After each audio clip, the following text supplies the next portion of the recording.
So hello everyone. सबसे पहले thank you so much. पिछली वीडियो पे आप लोगों ने बहुत अच्छा रिस्पांस दिया।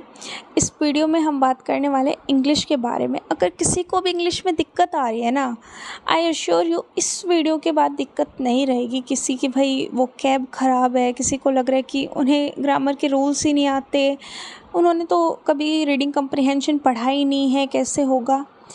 बस मैं ये कह रही हूँ कि एग्ज़ाम से पहले तुम ये वीडियो देख जाओ चुपचाप, तुम्हारे 30+ इंग्लिश में आ जाएंगे। तो चलिए शुरुआत करते हैं इंग्लिश के बारे में।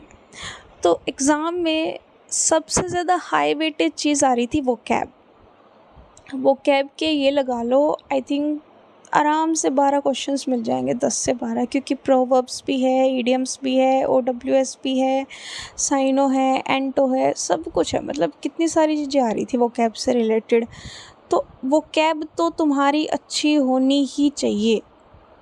बट मैं ये कहूँगी कि अब देखो, किसी का कल एग्ज़ाम है, किसी का परसों एग्ज़ाम है, तो मैं तुमसे ये एक्सपेक्ट नहीं कर रही हूँ कि तुम एक दिन में सारी वो कैब कर दो। मेरे टेलीग्राम चैनल पे जाना, मैंने वो कैब के लिए ना कुछ मैराथन सेशंस लिए थे। जैसे भाई 4 घंटे में कर लिया साइनो सेशन, तो ऐसे 5 से 6 घंटे की तुम्हें मिल जाएगी टेलीग्राम पे वीडियो। तो टेलीग्राम ज़रूर ज्वाइन कर लेना, वहाँ से वो वीडियो देख लेना अगर तुम्हारा एग्ज़ाम बाद में है तो। अब उनका क्या, जिनका अभी एग्ज़ाम है 1-2 दिन में, देखो वो ऑनेस्टली वीडियो नहीं देख पाओगे, वो टाइम नहीं है तुम्हारे पास।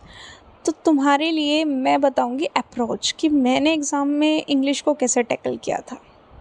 तो सबसे पहले तो ये करना है तुम्हें टॉप क्वेश्चंस। मैंने टेलीग्राम पे अपलोड कर दी है इसकी PDF। टॉप OWS है, टॉप ईडियम्स है, एंड टॉप साइनो एंटो, सब कुछ है। मतलब उसमें ज़्यादा क्वेश्चंस नहीं है, वहाँ से कर लेना। अब बात करते हैं अप्रोच की।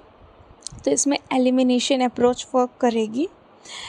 एलिमिनेशन आई थिंक पता ही होगा सबको कैसे होता है। और देखो, अगर तुम्हारे एग्ज़ाम का लेवल ग्रेजुएशन होता तो भी मैं ये मान लेती कि नहीं ज़्यादा दिक्कत करेगा, बहुत डीपली में पढ़ना पड़ेगा। बट DSSS में 3 ऑप्शन सेम सेंस से पूछे जा रहे हैं, वाइब सेम आ रही है, पॉजिटिव या नेगेटिव, तो टेंशन लेने की बात ही नहीं है।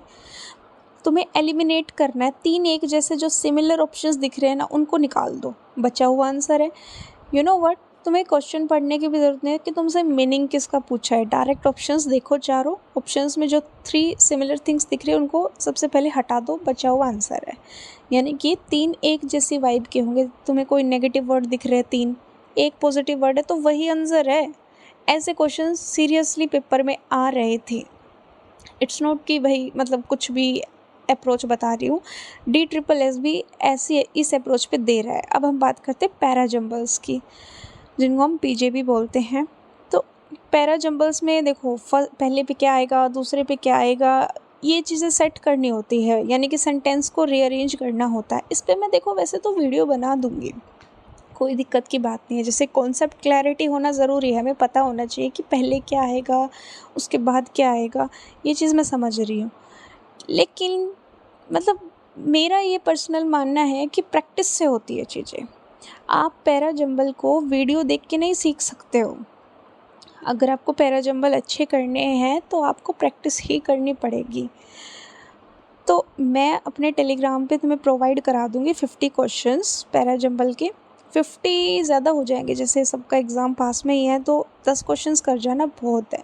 मतलब तुम अवेयर होने चाहिए, तुम्हारे अंदर वो कॉन्सेप्ट डेवलप होना चाहिए कि कैसे स्किम करते हैं लाइंस को, कि भाई इसमें तो आगे हेल्पिंग वर्ब है, ये तो मेन सेंटेंस बन ही नहीं सकता, फर्स्ट पे नहीं आएगा, ये तो लास्ट ही बनेगा। इस तरीके से रीअरेंज करना होता है।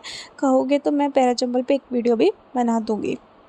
सो पैराजंबल की ज़्यादा टेंशन मत लो, एक से आई थिंक 2 पैराजंबल्स आ रहे हैं, एंड ज़्यादा दिक्कत नहीं करेंगे। इतने बड़े बड़े नहीं पूछ रहे, जैसे PYQ में तुमने देखा होगा बहुत बड़े बड़े, ऐसे नहीं थे। ठीक है, अब हम बात करते हैं क्लोज टेस्ट और पैसेज की। तो 5 नंबर का पैसेज आ रहा है, 5 नंबर का क्लोज टेस्ट आ रहा है। ठीक है, तो पैसेज के बारे में सबसे पहले बात करते हैं। आई थिंक तुमने देख भी रखे होंगे कॉन्सेप्ट, बाकी मैं बता देती हूँ यार। पैसेज होते हैं स्कीमिंग से।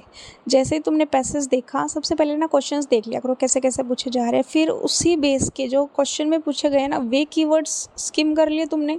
अब उन कीवर्ड्स को पैसेज में स्किम कर लो। स्किम करने से पैसेज छोटा लगता है और आंसर जल्दी मिलते हैं। ठीक है, यही फ़ायदा होता है इस चीज़ का।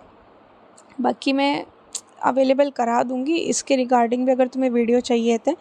क्लोज टेस्ट का कुछ नहीं है। क्लोज टेस्ट में तुम टेंस देख जाना बस, यानी कि पास्ट में तो नहीं आ रहा है, प्रेजेंट में तो नहीं आ रहा है, मतलब ये बहुत मैटर करती है चीज़ें। क्योंकि जब मेरी शिफ्ट में जो एग्ज़ाम हुआ था उसमें यही था, मतलब क्लोज टेस्ट एकदम टेंस बेस्ड था, यानी कि भाई पीछे ईडी लग रहा है तो ऑब्वियसली पास्ट टेंस है तो पास्ट की वर्ब होगी। टेंस और हेल्पिंग वर्ब बेस्ड आ रहा है। ठीक है, अब एरर की बात कर लेते हैं। तो error detection fill in the blanks type में आ रही है, ऐसे नहीं आ रही है डायरेक्ट कि भाई नो एरर वाले क्वेश्चंस आते हैं ना एसएससी में, उस तरीके से नहीं आ रही है।